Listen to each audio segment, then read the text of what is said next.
Welcome to my channel. Today, I'm hosting Sonia Khurana, the founder of Wine Studio. She's an alumni of IIM Ahmedabad, and her company Wine Studio is working around the power of audio and leveraging it to help brands build, amplify, and manage their narratives.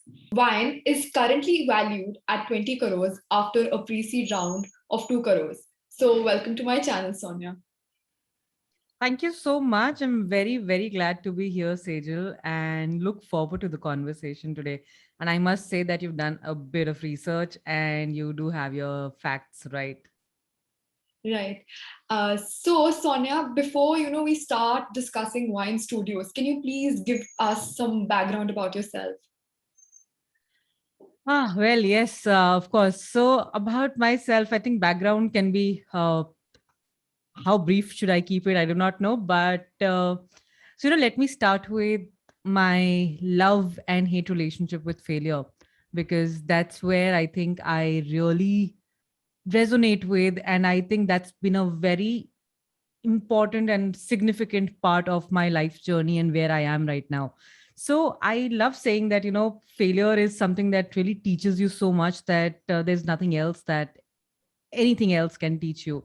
And as a student in sixth grade, when I was about 10 or 11 years old, I failed my sixth grade because I was really horrible with maths. And my parents decided that, the best thing in my case would be to repeat the entire sixth grade instead of reattempting just the mathematics exam.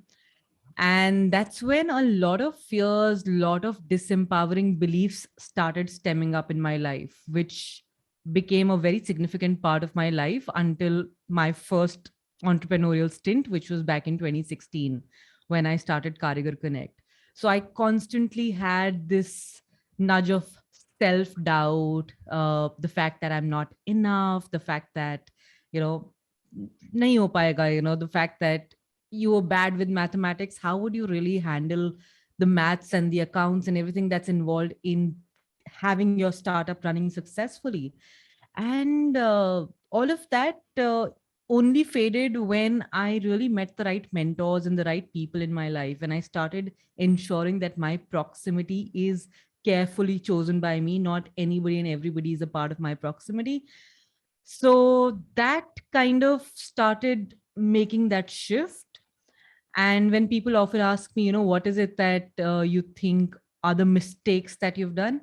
I say that I've never had any mistakes. Maybe it's been missed takes. There have been things that I've probably missed taking on, but I've always had a phenomenal learning from everything that I've encountered in life. And with Wine Studio now, whatever I have learned has culminated into this successful startup. And it is filled with a lot of learnings, filled with a lot of carefully chosen people, filled with consistency, filled with authenticity. One of the biggest things, Sejal, that I have realized in the recent past is that I am no more a people pleaser. I don't have to please anybody. I am who I am. My authenticity, my authentic opinion, my authentic voice really matters, and there's no way I'm going to compromise on that. Apart from that, I think there's persistence, there's a certain purpose that I've found in my life, and I'm of course an empath. So this is what briefly defines me. And I really, really like your take. It's not mistakes, it's basically probably like missed takes. So that's very, very interesting. So, Sonia, where did you and your co-founder meet? We met interestingly at a time when I was already contemplating the what big next in my life. I was very deeply rooted into the ecosystem at the grassroots, helping startups at the grassroots, tier two, tier three, building their, building a collaborative ecosystem for them in smaller towns in Bharat, so to say. And that's when I started realizing ki yaar, one of the biggest challenges that most startups face is that while they have a great offering, while they have a great product to offer to the market, and the product may have a great market fit, but what oftentimes get amiss is, in an attempt to build that product or that offering, we often let the narrative take a back seat. Right.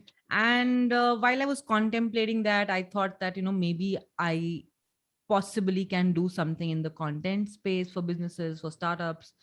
And it was June of 2019, end of June of 2019, that I attended this podcasting workshop. So I'm an avid learner. I love uh, taking up new things to learn, and podcasting being one of them. And us time pe thoda sa hot ho raha tha. It was a word that was often heard, uh, not as often as it is now, but yeah, it was still there. And I felt, why not just go learn it? So me with a couple of friends, we went to this fancy Himalayan podcasting retreat in the foothills of the Himalayas, somewhere in Satkol. And this guy called Bijay Gautam was the person taking it. Had never met him, had never interacted with him before that, never knew that he existed. Only through this podcasting workshop and retreat that I got to know.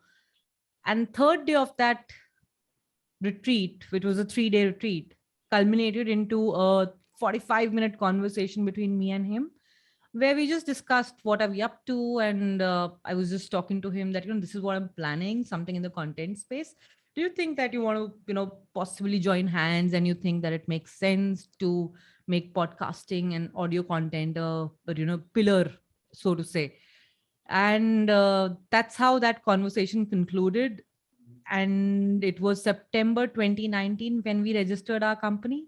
11th September 2019 is when we got a certificate of incorporation.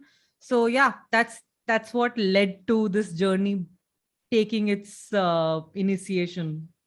Right. Sonia, you mentioned the concept of Bharat, and like on Twitter, when we discussed this concept of India versus Bharat. So, what is your view on this, discussion of India versus Bharat? That's a very interesting question, Sejal, and I don't think I can answer it briefly, but let me attempt in what I have understood. So while there's this metropolitan, cosmopolitan India that we are, the keyboard warriors, the keypad warriors that we are, har mudde pe, har issue pe, we tweet, we have our opinions strongly rooted, basis what the media portrays to us, basis what we see is the reality. But is it the same when it comes to Bharat? Is it the same when it comes to tier two, tier three? Are the situations at the grassroots the same, the way we perceive and the way the media portrays it to us?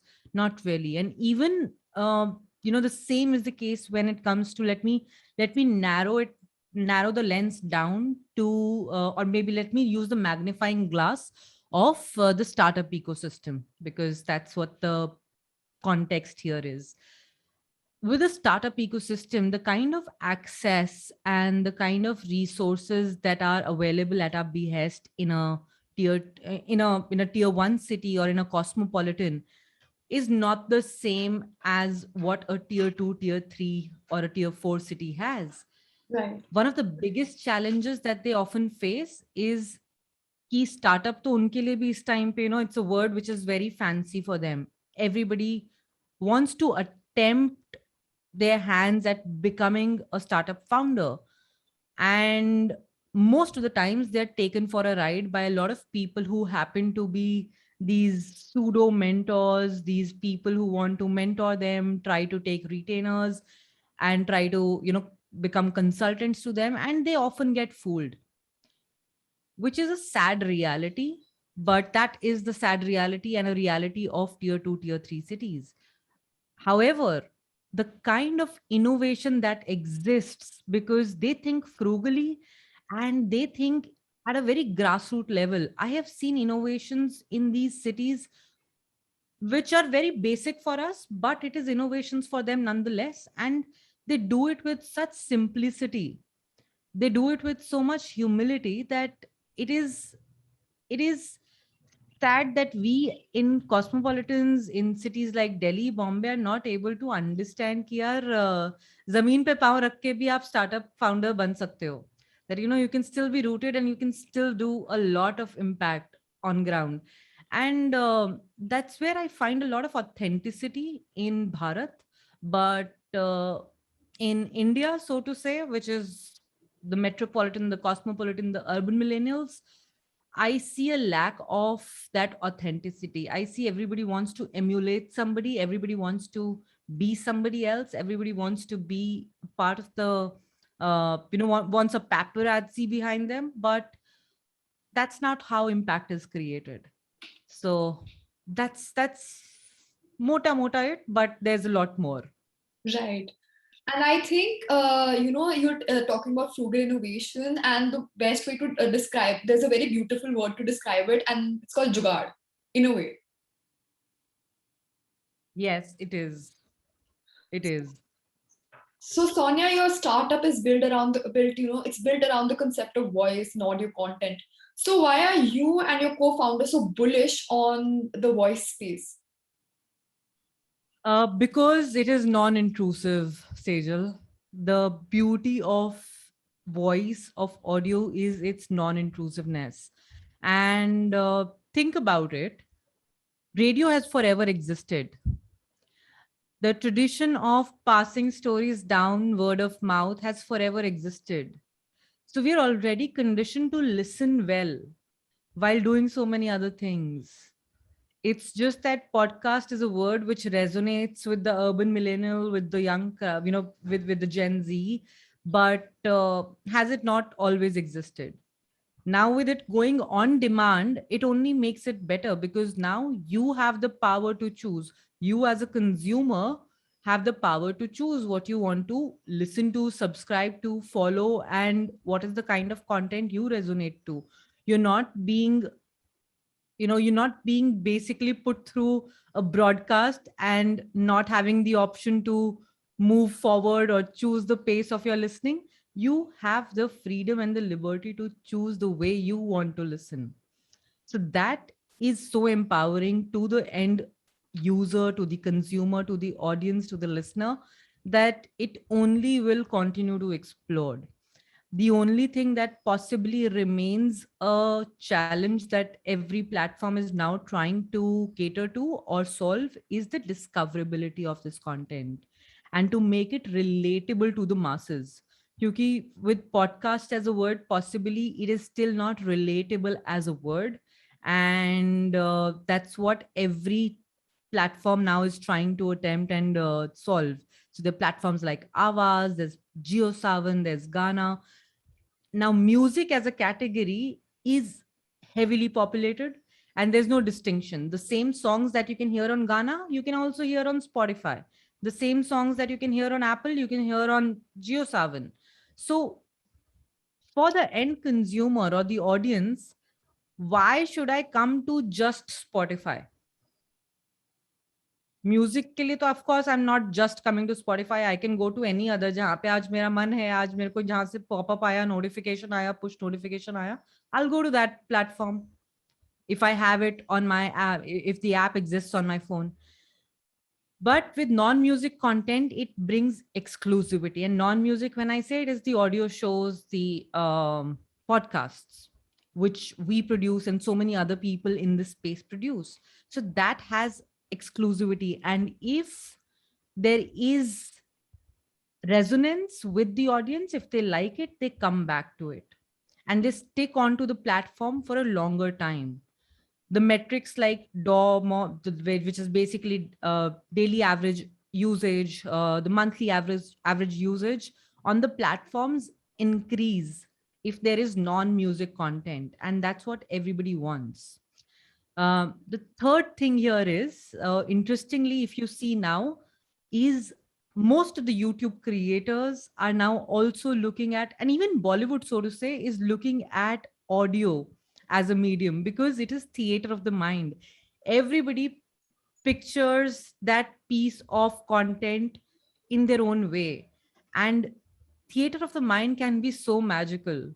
The way we read a Harry Potter book and we imagine our own reality of that book, and when it comes into a movie, we feel disappointed. It did not match. It did not match the picture I had. But with audio, that is what it is giving you. it is amplifying that theater of the mind. It is amplifying that picture in your mind. So I feel this is only going to get better and explode, and this is the time. Absolutely. So that's, I hope, the answer that I wanted to give you, and I hope that makes sense. Absolutely, it does, because audio gives wings to your imagination. And there's nothing is limiting your imagination. It's all on you, like whatever you want to imagine. So that does add. So Sonia, like, Wine Studios is a very, very interesting name. So how did you come up with this name and what is the context of pouring narratives? Not been asked this question before, and thank you for asking that, Sejal. So Wine actually stands for What's Your Narrative, WYN. And while we were contemplating the names, we came across, so we did this whole, word cloud activity, figuring out the names. And I'm somebody who's known to be good with uh, bringing out show names to so many other things. I think if I had to have an alternative career, maybe copywriting would be one of them. But yeah, so Vine came across ये सोचते सोचते यार ultimately हम पूछना क्या चाहते हैं कि कहानी क्या है, and that's when we deciphered or translated it into, okay, what's your story? Okay, story means narrative, so what's your narrative? WYN, that sounds interesting. Now that we were fixated on the name, now that we had finalized the name Vine Studio, then the other thing that came across is Vine. A lot of people will think Vine, obviously it is a Gurgaon based startup, so the first thing, and a Punjabi being one of the co-founders, so obviously the first thing that people will most likely think is Vine matlab has something to do with a theka, has something to do with a wine shop, kuch to hoga, kuch to wo wala element hoga. And that's when we tried to be a little clever, and instead of, so even if you see the logo, um you would hear my cat in the background right now meowing because he needs my attention. But okay, so getting back to Vine, if you see the logo, the Y in between is actually like a mic, as also like a glass of wine. And that's when we were conceptualizing the whole thing, and we said we're not pouring wine, of course, we're not pouring liquor, we're not pouring anything which is uh, spirited in nature that way. But of course there's storytelling, there's narratives, so why not just take the tagline to be pouring narratives? And that's how it came to be. That's actually very interesting. And in a way, if I may say, it's slightly clickbaity. So this makes it very, very interesting. So Sonia, there are social medias, voice-based social media such as Clubhouse coming up, and also Twitter has rolled out features like Twitter Spaces. So what are your views on such social medias, and what future do you see for them? So there's something interesting that is happening right now, is that, or that's how it happens when it comes to a certain trend that picks up. It just goes on a certain fire and then it starts to recede. So that's also happening with the social live audio format. Right now there are apps like Clubhouse, there's Mensa, there's Leher, there's Fireside, so many social live audio platforms. Of course there will come a time of consolidation. Of course there will come a time when just few will remain, because at the end of the day users though are as many only. It's the same set of users who are following from one app to the other, one platform to the other. And at one point in time, it starts to create a fatigue. So that is eventually going to come into picture, and people will stick on to one platform that they most relate with, which will also be a factor of the kind of people that are there on that platform. Right. So if I relate to Clubhouse, I am likely to, because of the kind of people that are there. So it's all about the tribe and the community effect and the crowd effect. The factor is where do I have people who I resonate with? Where do I have my kind of tribe? Now, in my case, Mensa, for example, is a app which is educative in nature, but again, social live audio format. and restricted to 20 minutes. So I know that as an entrepreneur, I am seeking more education than entertainment. I am wanting to educate myself and share nuggets from my life. So I know that Mensa is a platform that I like.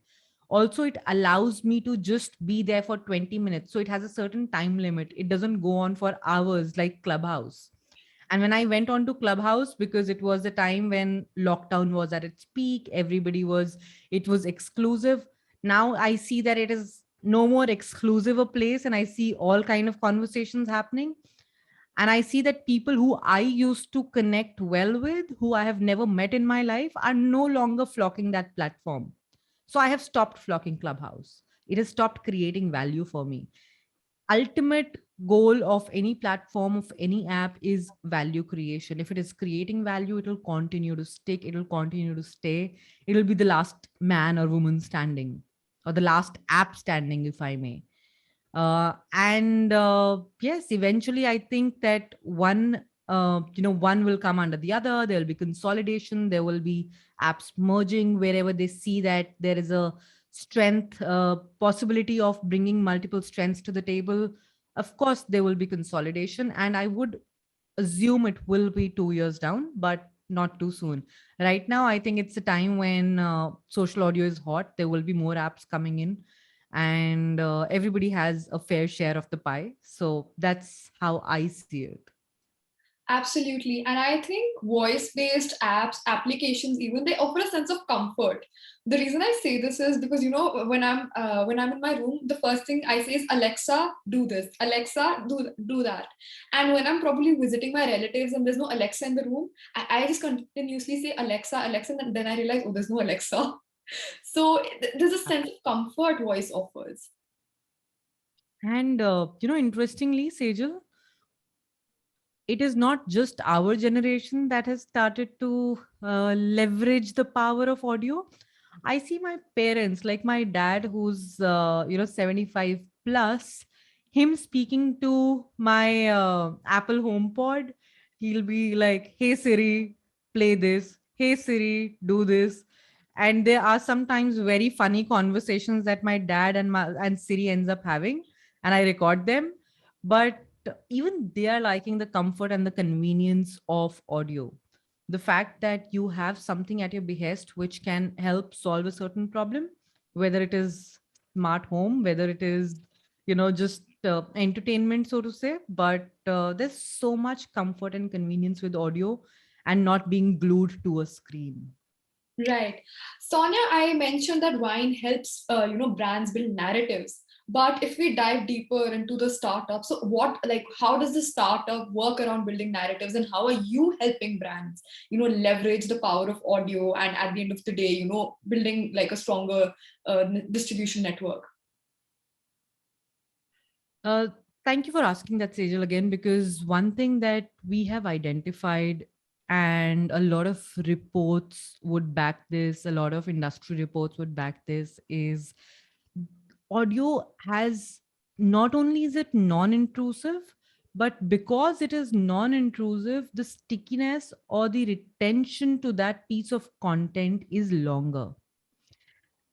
For a video content, for a visual content, which could be blogs, which could be anything that needs your eyes to be, basically your visual senses to be applied, creates fatigue. And when it creates fatigue, at the same time there are multiple other apps, multiple other platforms, multiple other pieces of content that are vying for your attention. So if I am on my phone, if I'm watching a certain piece of content, I am very certain that in just another few seconds to moments to minutes, you'll have another app sending me a push notification. You'll have another piece of content trying to come up to me on that platform itself, and it will distract me. So the content in visual format is not devoid of distraction. And that being the challenge, the retention to that piece of content or that kind of narrative is lesser. The metrics that we see, 3 second, 10 second, the visual format reducing to 10-second formats, is primarily because no one is able to hold the attention span beyond that. And if you cannot tell a story beyond within 10 seconds, then you're less likely to have the attention of the end consumer. And if that is the case, how might a piece of content serve to create more depth, create deeper engagement with the audience? Because 10 second mein you can create recall, you can create awareness, but you cannot create deep engagement. Right. You cannot create a relationship in 10 seconds. And that is the power of audio. The fact that you can hold attention, if the content, if you're promising to deliver value in the content, then easily 10 to 12 minutes is something that you can manage seamlessly. And if you have somebody for 10 to 12 minutes in today's day and time, you are powerful beyond measure. Right. Even if the size of the audience is smaller, but the fact that you have somebody's attention for 10 to 12 minutes is a big thing when 10 seconds is the metric that everybody follows. There's a Joe Rogan show that goes beyond 2 hours and people listen to it. Some listen to it in a go, some listen to it in breaks, but because he's creating value, people come back to it, whether to listen to it in one go, to give 2 hours at a stretch, or to give 2 hours in breaks. So if the content has power, if you are creating value, if you are delivering a value based proposition, then there is no way you can lose out on your audience. You'll only continue to build it and amplify it. And that is what we are helping startups and businesses with, using this power of audio to reach their engage, to reach and have a deep engage, not only just reach, but create a very deep and meaningful engagement with their end audience. So that's what we do. And it serves various purposes. It serves the need for branding communication, it serves the need for marketing communication, it serves the need for PR, it serves multiple needs. And, be it creating a voice of your own, building authority, I think podcasts and audio content is the way ahead. And like from a client's perspective, at the end of the day, conversion rates matter. So how good are the conversion rates with audio podcast vis-a-vis video podcast? And if I may follow up with another question, would Wine ever consider shifting to video content as well? So let me answer the last question first, Right. whether we will consider shifting to video content or not. So, video as a strategy from the perspective of content is always complementary. It will always help us as well as the brands. So, it's not that we will completely dissuade the usage of video format, but our focus will be on audio first and video to complement it. Right. And no format or medium is good or bad. It's just that you have to understand what serves the audience in what way and how do you want to leverage it. So for us, we've built our niche and our strength in audio, and that is what we continue to amplify. However, video will be used even if you see our social media or you see any other, even YouTube that we have now started putting our content on. We've of course started recording video interviews and putting shorts, not the full-fledged interviews, but shorts, so that it is meaningful, it is quick, it is bite-sized, because we understand that audience may not have the time to look at a certain visual piece of content for a longer time. So why not just pick out the shorts and the meaningful pieces from that particular podcast and give it as a visual treat, which can then bring the listener to the podcast at a later point in time. So that is what we are looking at video, as. And interestingly, our first project, Sejal, was a video project that we did for HP. For their education division, we created a marketing collateral, a video, and we realized this space is highly populated. It is difficult to create a distinction here. Let's focus on something which is still not as crowded and we can still continue to create value. So that's where video is for us. I hope that I answered that question. Absolutely. And Now coming to conversions. So with conversions, I think podcast, like I said, is a means of deep engagement. At the same time, it plays a major part in the top of the funnel marketing, which is around awareness. Now, it is, when you see a funnel, it is as you come closer down, is when conversions happen. So, it may not be a great medium for conversions, but it is a great medium for building brand awareness, for building thought leadership, and for creating a certain recall and resonance with the audience.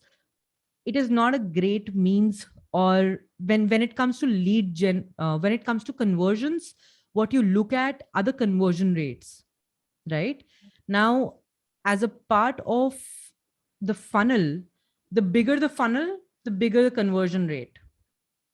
Now, Right. in this case, the funnel, the awareness that we create, the top of the funnel is not very big when it comes to podcast. It Right. is deep, it is rich, it is thick, but it is not wide enough. Right. And thus, the conversion rates will never be very high. The conversion rate will be high in a way that, if there are 1,000 listeners, you will see that the conversion rates are high for that particular 1,000 listeners, but it is not, the top of the funnel is not very big. Right. So people are likely to convert better because they are deeply connected with your brand. They are deeply engaged with your brand story, thanks to the podcast. And they are likely to buy in when they see, or when they come across a particular ad, or when they come across your brand, they are likely to buy. The likelihood of them converting is much higher as compared to any other format. Right. So, Sonia, like when you're talking about your first client, so how did you like, convince them to probably try out the service and stuff? So, how did you approach your first set of clients? By being totally besharam. Okay, so having said that, I think one of the things that any and every startup founder leverages in the first few set of clients, in the first few set of investments, to everything else, is the power of your network. And deeper your network, the chances of bringing on board clients in the early set are, because we were not a product, right? We are not a offering which is available off the shelf. So in case of services, it is different. In case of B2B, and that to being B2B, it's different. So for us, our close knit network, or my network, so to say, and my network of network, of course, came in handy in helping get the word out as to what we are doing, and then reaching out to them, telling them this is what we're doing, and I would love to have you give us a chance so that we can get things going. That was the first few clients, purely our network. But once that started happening, Sejal, for us, we ensured that what we deliver to them is really kick ass. It is really creating immense value for them so that they can put out the word for us. And when we build that as a portfolio and showcase it to others while we pitch, it should be something meaningful. It should be significant. It should showcase our, what is it that we are made of? What is our metal? What is it that we can deliver and promise to deliver on? So that's how first few clients happen, and post that it's been a ball that set rolling. So yeah. So, just following up with a question. So, how different is the Indian market for podcasting vis-a-vis the global market? Global market is still very evolved, and you would see a diverse set of voices in India as of now. And also globally, you will see a diverse, so many formats. Also, because there are, so in US, for example, there's NPR, there is BBC. BBC has its own series of podcasts. NPR has its own series of podcasts. Gimlet, which was a studio which got acquired by Spotify, has some brilliant podcasts. And so many others who are doing this. Q Code, there's so many other studios who are doing phenomenal work in fiction, in great storytelling. In India right now, fiction as a format is yet to evolve. There are more formats that are yet to come in. It is always also to do with the kind of audience that exists. So there's a lot of non-fiction content, interview-based formats. There's a lot of you'll hear a lot of men or male voices, but not as many predominant female voices or even representation from the LGBTQIA community. But outside, there's a fairly diverse there's diversity in not only the voices but also formats and the kind of storytelling that is happening.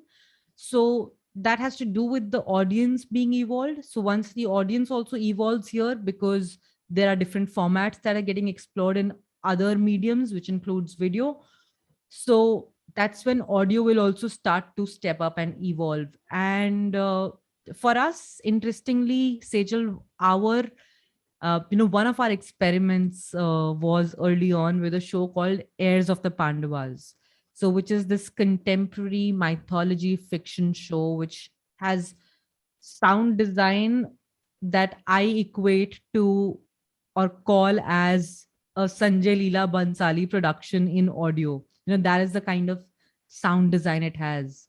And the creator is this podcaster called Nikesh Murali, who's based out of Australia. It is about this brother sister duo who's from the lineage of the Pandavas, several centuries down, fighting the battles and demons across the country. Beautiful storytelling, beautiful sound design, and a fiction has got us so much accolades and been adapted so well by the audience. We weren't expecting this. Our investors weren't sure that this podcast will fly off well, and it did. With just 10 episodes, it got 1 lakh listeners purely organically. And we were surprised कि यार just with 10 episodes, with no promotions, with no ads running on Spotify or any other platform streaming app, it has got this kind of listenership. Is a is basically an evidence that there is space for audio. There's space for fiction in audio, and if it is done well, people are looking forward to stories which are fictional in nature and gives them an escape from their reality and gives them an escape from the visual medium. So that's what we understood. And what I look forward to in our country, of course, is more creators, more diversity. Thanks to Spotify, which has just gotten an initiative called Sound Up India to amplify the voice of more women creators. And I wish that there are more such initiatives that come in to bring more diversity in every way, because that's when the pie will get bigger and everybody will have a bigger share of the pie. Right. And I think audio is extremely powerful. Like you're calling the production, the Sanjay Leela Bansali production of audio. So just sharing a very personal anecdote. So whenever I'm in a down mood or even before a podcast, the first thing I do is listen to very loud pop music, because that just gives me so much energy that all my nervousness just goes away, and I'm all ready for the show. So I think audio is extremely powerful, and audio it's always been there, and it will stay for sure. Absolutely. Absolutely. So, Sonia, I was reading online in a blog that your startup has been cash positive since day one, and you managed to raise an initial funding of 50 lakh. So, how did you ensure, how did you ensure that you're cash positive, and how do you monetize your startup, your podcast, if I may ask this? Um, One thing that we have been very careful on is, of course, being frugal, Right. not only in terms of operations, but also ensuring that at a unit economic level. So, what is a unit economics, metrics for us? It is that per minute of content that we are producing, right? And what are the costs that are involved? It is the production cost, it is the cost of the designer who's ensuring that the artwork to everything else is in place, it is the cost of the creator, it is the cost of our inputs as a production team, and rest of the costs are of course more opex cost, which includes the office space to so many other things. But at this cost that we are at per minute of content that we produce, when we ensure there's a brand integration happening. For example, we've just created a created a show for Binance. What we are ensuring is enough margins. What we are ensuring is that while we are being frugal in creating the show, we are ensuring that the costs are optimized at the production level. We are also ensuring that that there's enough margin that we're keeping for ourselves, that the brands that are paying us, we're giving them premium quality, and we are not operating like a freelancing portal key have $5, $10, whatever, we'll produce it.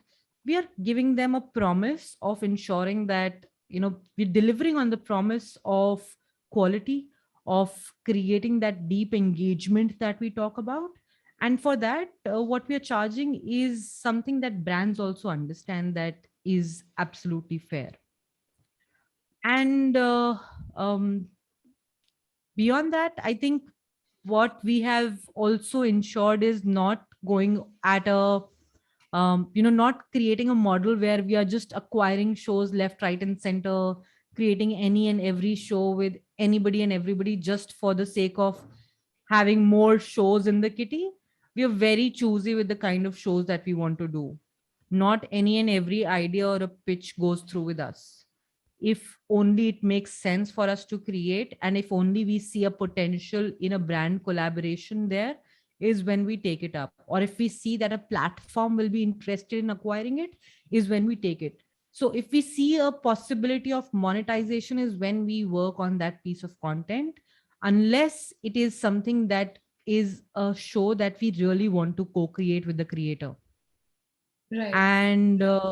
And so far it has worked very well for us as a strategy. It has made us stay afloat. It has got us ensuring that we are cash positive on every minute of the show produced, of every show produced.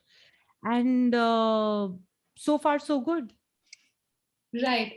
And that's actually really, really good. Sonia, a follow-up question that I had for you, like, what is one learning that you've had from your startup journey, or did you face any struggles during your starting up journey? Because it's a constant battle while you're starting up in the whole entrepreneurial journey. So is there any anecdote you'd like to share with my audience?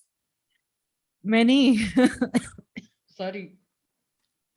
Recently, I think yesterday only, I was speaking to a friend and I was telling her that, when you're starting up, you are so lured by the limelight of being a startup founder, of doing brilliant things, of, putting your strengths on the table and doing brilliant things. That's the whole, when you start, you're so passionate about the idea, and you're so passionate about not the problem but the idea itself, that you do not know what is it going to come with. You do not know what are the challenges that you will actually end up facing. And I often say that, if somebody was to ask me to do it all over again, I'll think about it. I'm not sure whether I will do it or not. It's very taxing. The fact that you feel that when you're starting up, you're working for yourself. When you're starting up on that journey of being an entrepreneur, the first thought is, I don't want to be a part of the hamster wheel. I don't want to be a part of the 9 to 5 routine. I want to be my own boss. I want to have complete autonomy. But honestly, Sejal, as an entrepreneur, that is not what you have. You're either working for your investors or you're working for your entrepreneurs, but you're not working for yourself, for your team members, not entrepreneurs, for your employees, for your team members and your investors, but you're not working for yourself. You hardly get time to work at what you started off with. If I started off with the fact that I really want to use my creative juices and really put myself out there with some brilliant shows, I am not the one involved in that process. My team is involved in that process. I am mostly looking at the books, at the finance, at the legal, at the compliance, at the hiring, and so many other elements which I did not know I'll be looking at.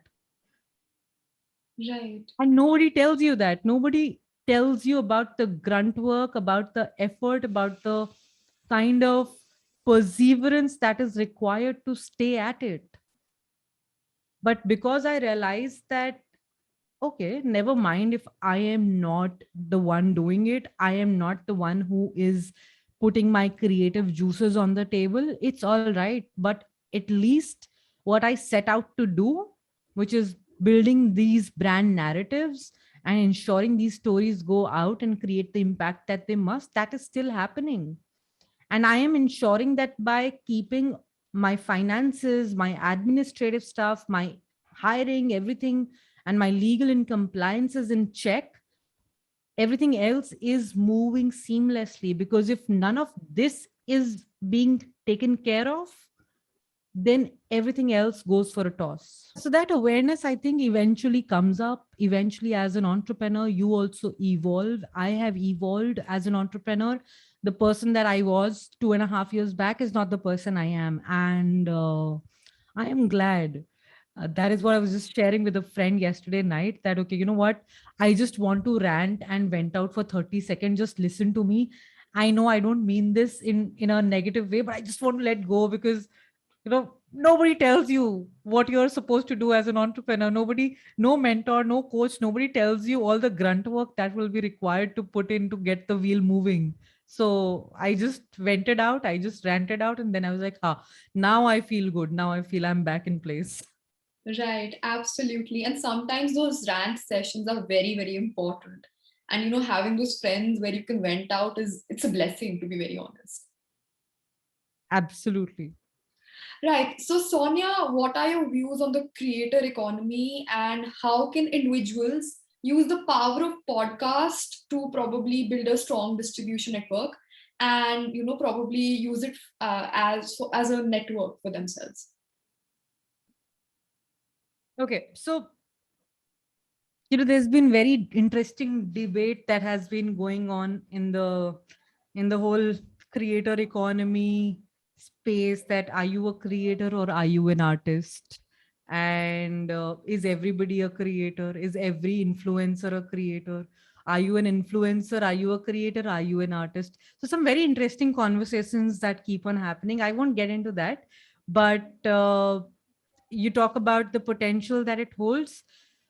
Immense, of course. Anything that is helping bring out more voices, and is creating and bringing out diverse voices, opinions, point of views, perspectives, is much needed, because otherwise we start living in an echo chamber. We start consuming a certain kind of content, and then the algorithms of various platforms starts putting across same kind of creators, same kind of content our way. That's how algorithms function. We start creating our own echo chambers, and our perspectives and our point of views start getting stronger, firmer, whether right, whether wrong. They start just building up. So more voices, more creators coming into the picture always is important, because you start seeing that there are other point of views too, there are other perspectives too. And like I said in the beginning or somewhere in the conversation, that a lot of YouTubers are now also looking at podcasting as a possibility, because they see that somewhere there's a ceiling, or there's a glass roof that they're touching there. And now it is time to also use another medium which can create deeper engagement. But of course, the way they deliver content, one of the things that we often see, as we also speak to a lot of creators from YouTube, we see one of the challenges that a lot of them face is that the way you deliver content for video is not the same way as you deliver the content for audio. And it takes a while for them to understand that difference. It takes a while for us to be able to train them and groom them into understanding that difference and deliver content which is meant to be in audio, even if it is a similar space or genre that they're speaking on, or a similar theme or topic that they're speaking on. But for a lot of creators to switch from the video mode to an audio mode takes a while, Absolutely. because when video you are talking to a camera, but here in audio you're talking to the mic. So that's where the difference starts to pick up. You're not looking into the camera now. Now that friend that you had in front of you, who you were looking and speaking to, is gone. So now you have just the mic. And that's when they start getting a little jittery. And that's when they start losing a sense of how audio is treated. So it's interesting when we work with them and try to help them switch from one mode to the other. It's always interesting, but there will be more creators coming in to answer that. This will always, you will see more voices, even Spotify now, which is not that I'm plugging them in, but yeah, one of the platforms that is aggressively right now working on bringing more diverse voices, bringing more creators is Spotify. And because we work with them and other platforms, you will see in this month, starting November until about January, February, you will see a diverse set of shows that will get launched, a lot of Spotify exclusives getting launched. So, and that will also happen with JioSaavn, that will also happen with other platforms eventually. But yes, that is happening now. Right. So, Sonia, the next question I had for you was, what is the importance of data in your line of business? Uh, a lot, a lot. And there is also a scope for more data sets to become available. Right. So the way things work in podcasting, Sejal, is that there's a media host, Right. there's an RSS feed which gets linked to the media host, and then there are other platforms including Spotify, Apple, Ghana, JioSaavn, Castbox, Hubhopper, like multiple platforms which have this content available.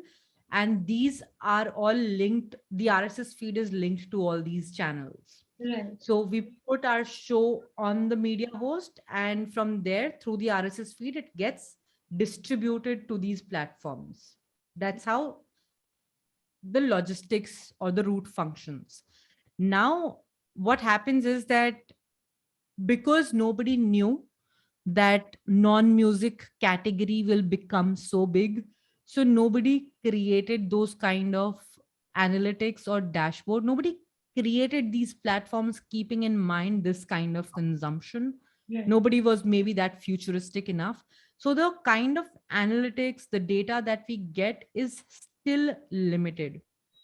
And that's what becomes a small deterrent for brands, because when it comes to demographics, when it comes to the listener interests, or listener, creating focus groups or seeing the trends as to what is the kind of content that is being consumed by which kind of listener. So if I was to use a magnifying glass and see certain things, I can see certain things, but if I want to go further, I am not able to go deeper. Right. I'm I can see surface level data, which is good enough, which is good, but it is not good enough.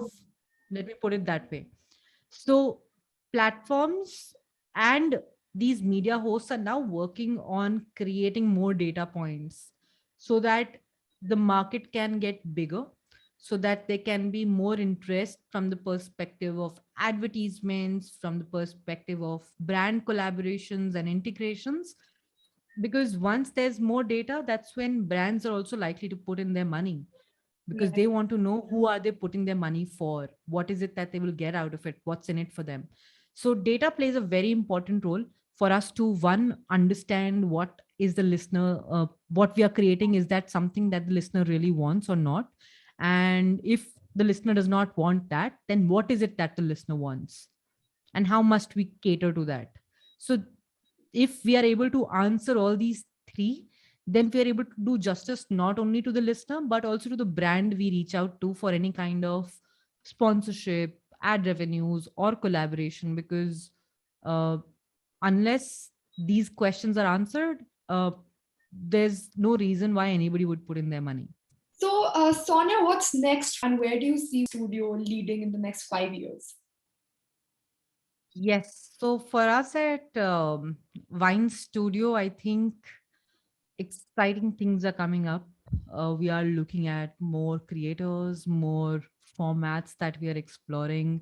Very recently launched the show with Binance. What we position ourselves as the best branded podcast studio in the country, and what we continue to look at is amplifying more voices and amplifying more brand narratives. So, in the coming, I think 5 years is a long trajectory for us right now. But yes, in the next 2 years, if I talk about, what you will see is lot more branded content, a lot more interesting creators, and really making people, eventually, of course, we'll also come to a point where, where we also want to look at education as a possibility of, so uh, we are already in talks with a lot of universities where we are ensuring that podcast as a new age medium is taught to students, is taught to media and communication schools, is taught to students even in school, because that's a very, podcasting is not only a skill which is about speaking into the mic, but it develops your soft skills and hard skills both. You learn the basics of, how to edit, how to tell a story by ensuring you that you edit it and you package it well. And of course, speaking the different multiple roles, and education is something that we are passionate about, and we want to ensure that we create new age digital education for students. And we will be taking initiative to ensure that happens. We're already in talks with some universities. So that's also something that will start happening as a part of what we will be calling as Vine Academy. And yes, at the same time, the brands, we continue to amplify their narratives, and possibly, let's see, 5 years, unicorn or not, we have no idea, but we hope for big things. We know that the team size is already increasing. We might shift to Goa, we might do interesting things.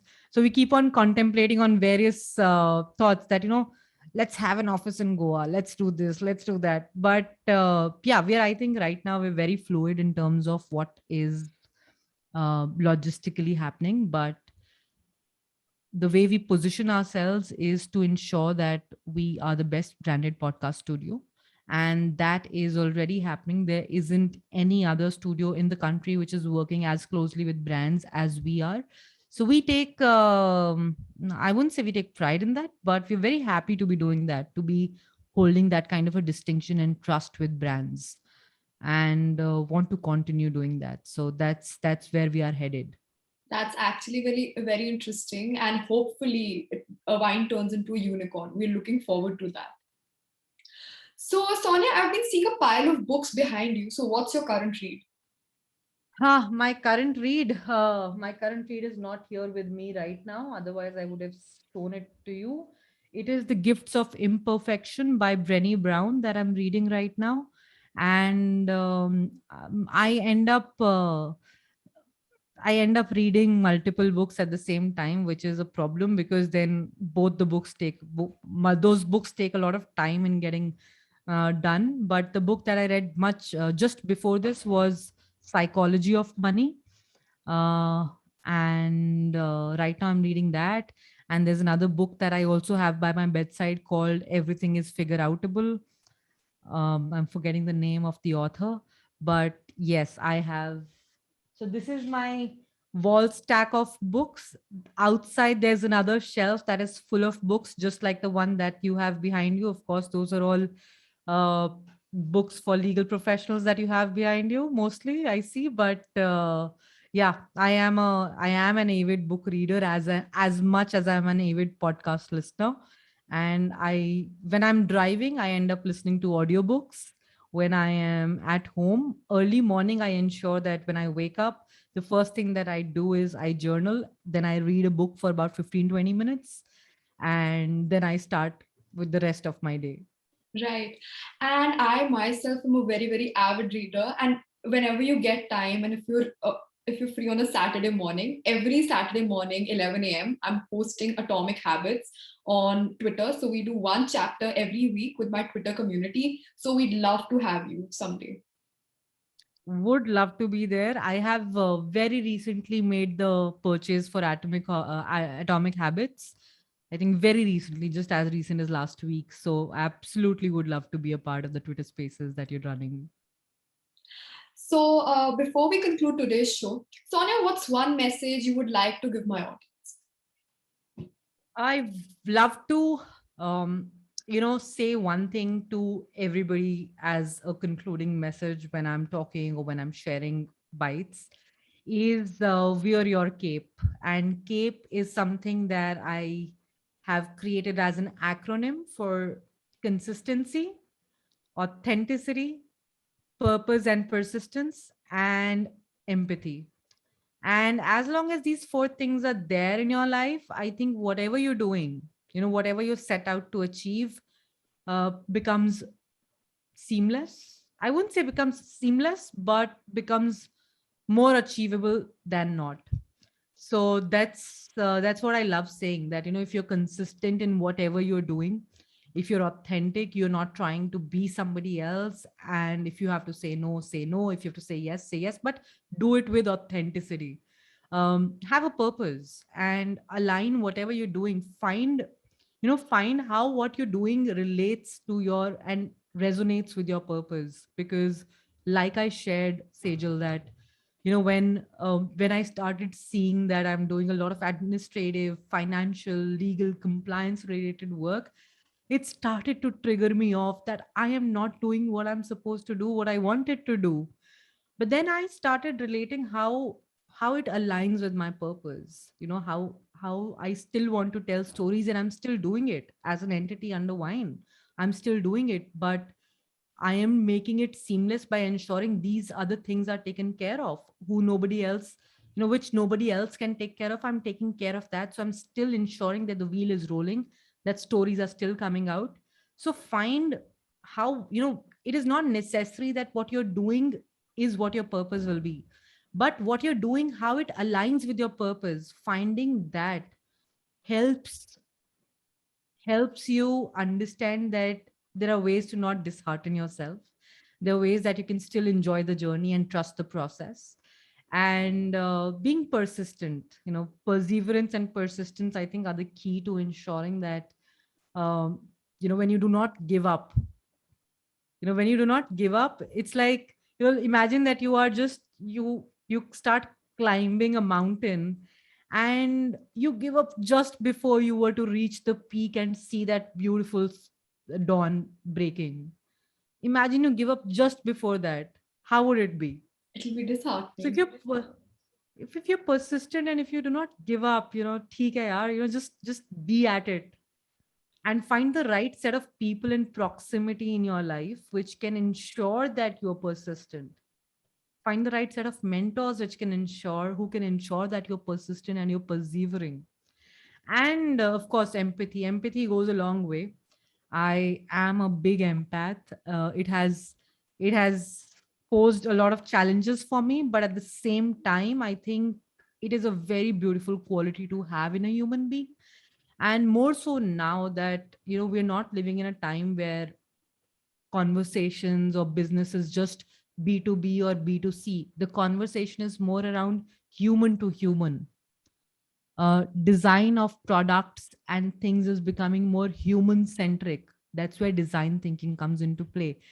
And the core of design thinking is empathy, is stepping into the shoe of your listener, your consumer, anybody that you are interacting with, dealing with, and finding it tough to get a breakthrough.